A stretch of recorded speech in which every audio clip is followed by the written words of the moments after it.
Alors maintenant, je vais un peu vous faire mal à la tête en vous disant un truc qui n'est peut-être pas totalement intuitif, mais qui a son importance quand on regarde les chiffres. Vous savez qu'on ne peut pas manipuler des statistiques sans nomenclature. Hein. Tant que je ne vous ai pas dit, ah, voilà à quoi sert, voilà ce que c'est qu'une chaussure, je ne peux pas compter les chaussures. Hein.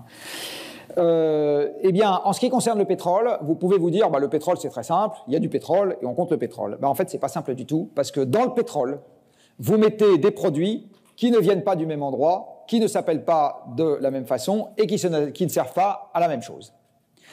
Historiquement, ce qu'il y avait dans le pétrole, c'était ce qui sortait des gisements de pétrole sans traitement, on va dire. Donc c'est au moment où M. Drac commence à donner des coups de pioche à Titusville, il a des puits éruptifs, il sort un machin liquide, il colle ça dans des barils. Raison, soit dit en passant, pour laquelle on compte le pétrole en barils, c'est parce qu'au début de l'exploitation du pétrole, les récipients qu'on avait sous la main aux États-Unis, c'était des barils qui avaient servi à contenir des harengs, qui sentent pas tellement meilleurs que le pétrole, mais pas pire non plus. Et donc on s'est dit, on va mettre le pétrole là-dedans, c'est le truc qu'on a sous la main, et donc on va compter le pétrole en barils. C'est la raison historique pour laquelle on a ce système métrique très particulier dans le pétrole. Donc c'était un truc liquide, on voyait à peu près ce que c'était.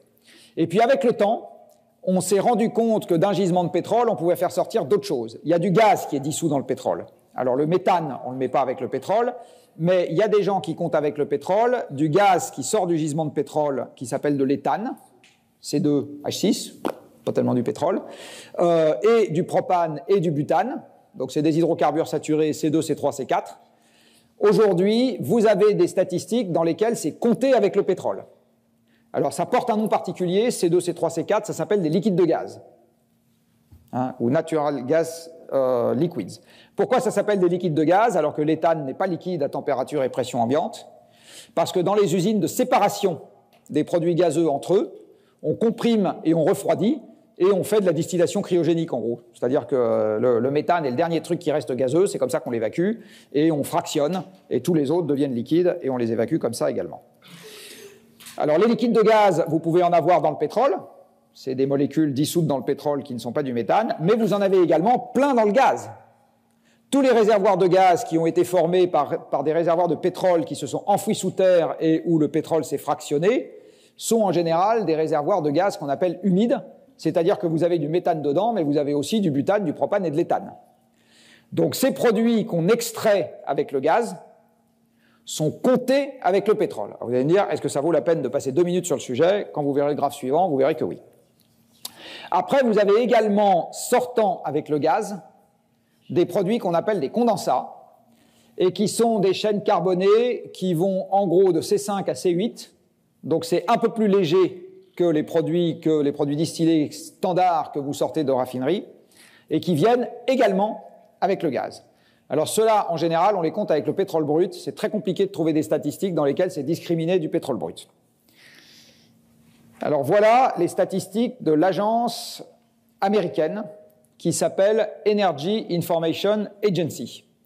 Elle vous donne la production mondiale de pétrole en discriminant brut et condensat, donc le pétrole qui sort sous forme liquide et les condensats, puis les liquides de gaz, donc C2, C3, C4, puis les biocarburants.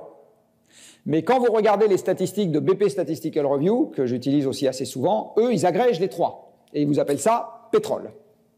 Donc vous pouvez augmenter la production de pétrole avec du pétrole brut qui diminue, des liquides de gaz qui augmentent et des biocarburants qui augmentent. Chez BP, ça s'appelle toujours augmentation du pétrole. Bon, ça se discute un peu. Hein, parce que si on veut avoir une attribution des causes claires et bien comprendre ce qui est en train de se passer, ça se discute. Et tout à fait à la fin de cet exposé, je vous montrerai également une discrimination qui ne va que jusqu'en 2013, malheureusement, je n'ai pas plus récent, entre le brut et les condensats, et vous verrez que ça donne encore une image différente.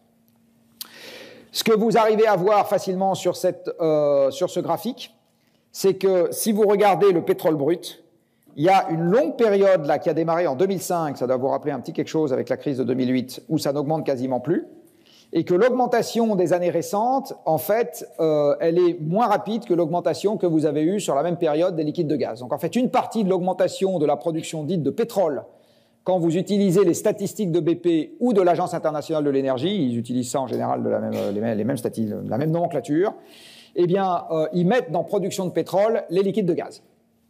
Donc si vous avez une production de pétrole qui baisse et une production de gaz qui augmente, vous pouvez très bien avoir une production de pétrole brut qui baisse et une production de gaz qui augmente. Vous pouvez très bien vous retrouver à l'arrivée avec la production de pétrole augmente. Oui. Est-ce que les liquides de gaz, c'est des résidus indésirables? Non, non, non, c'est des produits qui ont une valeur en tant que telle. L'éthane sert de base pour la pétrochimie aussi, de même que le propane, de même que alors le butane sert directement si vous allez faire du camping, ou bien, mais est-ce qu'on cherche à les séparer de... On cherche à les séparer du méthane dans le gaz, absolument, parce que vous avez des spécifications dans les appareils qui utilisent le gaz. Par exemple, votre cuisinière, si vous avez une cuisinière à gaz, elle n'est pas configurée pour brûler un gaz dans lequel vous avez une teneur variable de butane, de propane et d'éthane. Vous avez une spécification, ça doit être du méthane pur à 99, je sais pas combien de 9 derrière. Et donc c'est pour ça qu'on épure les produits. Et par ailleurs, on les épure aussi parce qu'ils ont des utilisations particulières en chimie organique, et donc ça a de la valeur à cause de ça. Là, on revient à la question qui a été posée tout à l'heure. Vous avez ici quelques ordres de grandeur pour comparer la matière organique de ce qui a vécu sur Terre, de ce qui est totalement... pardon, pas de ce qui a vécu sur Terre, de ce qui aujourd'hui est totalement séquestré sous le sol, c'est-à-dire le kérogène, et des masses respectives de pétrole, de charbon, etc. Donc vous voyez encore une fois que c'est une petite... À chaque fois, vous avez des processus de transformation qui ont des tout petits rendements. Vous n'avez qu'une petite partie de ce qui prend place à une étape donnée qui se retrouve à l'étape d'après. Voilà, donc c'est juste pour dire que les rendements dans cette affaire sont très faibles. Voilà, donc à ce stade... quelques éléments de nomenclature. Donc le pétrole et le gaz se trouvent sous terre dans des réservoirs. L'essentiel du temps, ce réservoir, c'est une roche réservoir. Il arrive que ça soit la roche-mère elle-même. Quand c'est une roche mère, elle est par essence sédimentaire, parce qu'elle s'est formée par sédimentation. Quand c'est une roche réservoir, c'est également une roche sédimentaire, parce que ça se forme dans les mêmes bassins. Donc vous avez du calcaire, du grès, du sable, qui est poreuse. Et le pétrole imprègne les pores en question. Et vous avez au plus 3 étages de l'eau, du pétrole, du gaz. Vous pouvez avoir 2 étages seulement, du pétrole et de l'eau, ou du gaz et de l'eau. Quand vous avez du pétrole et de l'eau, vous avez toujours un peu de gaz qui est dissous dans le pétrole. Ce qui veut dire que dans l'exploitation du pétrole, vous devrez toujours séparer, en arrivant à pression atmosphérique, du gaz dissous et du pétrole. La proportion d'huile dans la roche, c'est quelques pourcents, à quelques dizaines de pourcents, mais on va dire que le cas typique, c'est une dizaine de pourcents. Le pétrole qui est contenu dans la roche s'appelle du pétrole en place à cause de la capillarité, c'est-à-dire que le truc est visqueux et les pores tout petits. Vous ne ferez jamais sortir la totalité du pétrole en place d'une roche réservoir. Jamais. De même que vous ne ferez jamais sortir la totalité du pétrole en place dans une roche-mère. Et donc, dans le monde des pétroliers, vous avez un élément de discussion qui est le taux de récupération que vous avez dans un réservoir. Bien évidemment, quand vous faites une découverte, vous allez essayer d'estimer ce taux de récupération parce que ça conditionne la rentabilité économique du gisement. Une fois que vous avez mis les infrastructures en place, qui sont ce qu'elles sont, plus il sort de pétrole et mieux vous vous portez, économiquement. Pour le reste, ça se discute. Je dis également que plus c'est profond et plus la partie de gaz est élevée, que si c'est du pétrole qui s'est dégradé en surface, c'est du bitume, et que si c'est plus jeune que du pétrole, dit autrement, eh bien vous avez des schistes bitumineux, des sables ou du pétrole de roche-mère. Quand vous trouvez un réservoir de pétrole conventionnel, vous trouvez quelque chose qui ressemble à ça. Dit autrement, vous n'avez pas, évidemment, vous n'êtes pas sous terre, comme dans Jules Verne, vous n'avez pas un microscope ou une paire de jumelles qui vous met directement le réservoir sous le nez. Vous avez des moyens d'exploration en surface. Et pour ceux d'entre vous qui ont déjà connu et pour ceux d'entre vous qui connaîtront, la première fois que vous irez vous faire échographier le ventre, mesdames, ou le ventre de votre compagne, messieurs, je vous assure que le médecin vous dira « là, on voit très bien ça », et vous regarderez en vous disant « ah bon ?» Vous êtes sûr? Voilà. Donc, c'est une image qui parle aux spécialistes. C'est évident que ce n'est pas une image qui parle à chacun d'entre nous. Donc, quand on essaye de comprendre combien il y a de pétrole sous terre,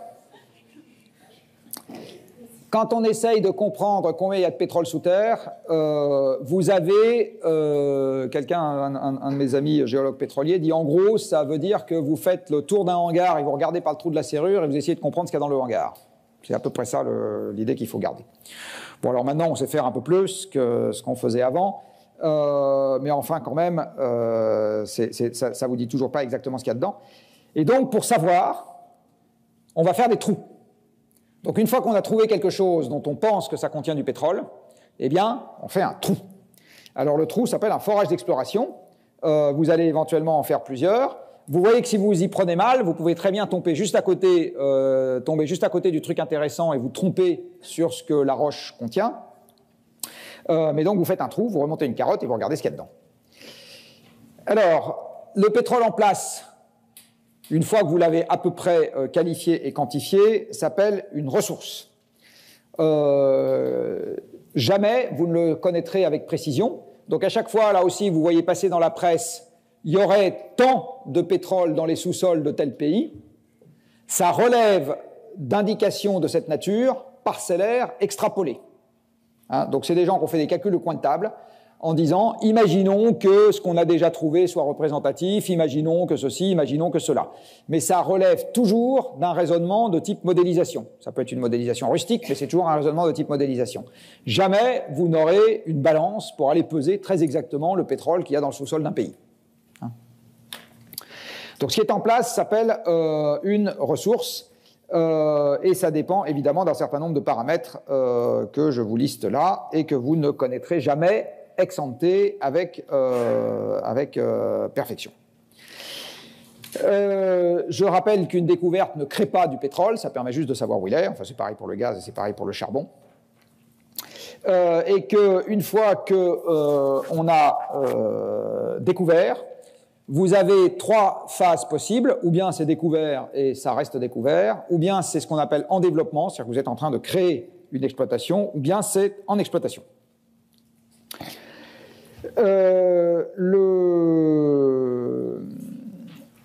Bon, voilà, ça c'est un petit truc, un petit disclaimer. Alors, une fois que vous avez un réservoir où vous avez trouvé du pétrole que vous avez commencé à exploiter, et en général, on demande que l'exploitation ait commencé pour parler de réserve. On va parler de réserve prouvée pour désigner le volume sur lequel vous pariez votre propre argent, je vais le dire comme ça, sur le fait que ça va sortir. D'accord? Donc la réserve prouvée, c'est je prends l'ingénieur réservoir, je le regarde droit dans les yeux et je lui dis la totalité de ton plan épargne retraite, on va parier et tu vas me dire combien de pétrole il sort de ce gisement, si tu dois y laisser ton plan épargne retraite, s'il sort moins que ça. Donc c'est en gros le truc le plus conservateur que vous puissiez dire sur combien de pétrole va sortir de mon gisement. Dit encore autrement, c'est une estimation que vous faites en mettant tous les paramètres dimensionnants à la valeur la plus défavorable. D'accord ? Donc c'est là que vous allez être le plus conservateur sur la taille, la porosité, la viscosité, le taux de récupération du coût, etc. Hein, ça, c'est la réserve prouvée. Pardon. Bien évidemment, si vous vous rendez compte que vous avez sous-estimé la taille du réservoir, eh bien, elle augmente. Par contre, si vous vous rendez compte que vous l'avez surestimé, elle diminue. Quand vous augmentez le taux de récupération à cause de la technique, vous pouvez augmenter la réserve prouvée, toutes choses égales par ailleurs. Elle peut augmenter avec le prix, mais en fait assez peu, parce que la quantité de pétrole qui va sortir d'un réservoir dépend avant tout de l'infrastructure de production que vous allez mettre en place au début, et l'infrastructure que vous mettez en place au début, elle ne dépend pas de la variation du prix du pétrole ensuite. Hein ? Donc c'est assez peu sensible au prix pour un gisement qui est déjà en exploitation. Par contre, le prix détermine le fait que vous en mettiez des nouveaux. C'est-à-dire qu'aujourd'hui, pour mettre un nouveau gisement, même si c'est des cochonneries pour la forêt, de sable bitumineux en production au Canada, c'est mieux si le prix du baril atteint 80 ou 100 $. Et si le prix du baril est à 30 $, vous n'y allez pas, parce que vous êtes sûr de perdre votre chemise. Hein. Bien évidemment, si aucun autre paramètre ne varie, la réserve prouvée diminue avec le temps, puisque avec le temps, vous sortez une partie du pétrole qui est contenue sous terre. Donc ça ne peut pas augmenter la réserve qui y reste. Hein. Alors, vous verrez que ce truc qui paraît relever du simple bon sens, on verra un peu plus tard que ce n'est pas exactement comme ça que les choses se passent dans le monde. Vous avez une deuxième notion qui est importante dans les réserves, qui est ce qu'on appelle les réserves ultimes. Alors les réserves ultimes, pour dire simplement, c'est l'intégrale de la production entre le début et la fin. Hein, c'est les réserves ultimes. Alors ça vaut pour un gisement, ça vaut pour le monde dans son ensemble, ça vaut pour un bassin, c'est tout ce qui va sortir du début à la fin. Et comme tout ce qui va sortir du début à la fin ne varie pas avec le temps, normalement les réserves ultimes ne varient pas avec le temps. Par contre l'appréciation peut varier parce que vous pouvez vous rendre compte que vous êtes planté sur un paramètre dimensionnant. Et à un instant donné, ce qui va finir de sortir d'ici à ce qu'on mette une croix sur le gisement s'appelle les réserves ultimes restantes. Dans un monde bien fait, je dis bien dans un monde bien fait, les réserves prouvées à tout instant sont nécessairement inférieures aux réserves ultimes restantes. Vous êtes d'accord? Vous ne pouvez pas garantir qu'il va sortir du champ plus que ce qui va effectivement sortir si vous avez bien fait votre boulot.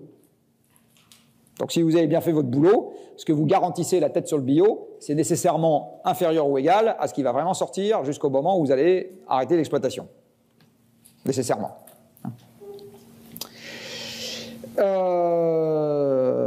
Pardon. Comme je le disais, il y a toujours une petite incertitude dans l'exploitation. En fait, les réserves ultimes ne sont effectivement connues qu'une fois l'exploitation terminée. Alors,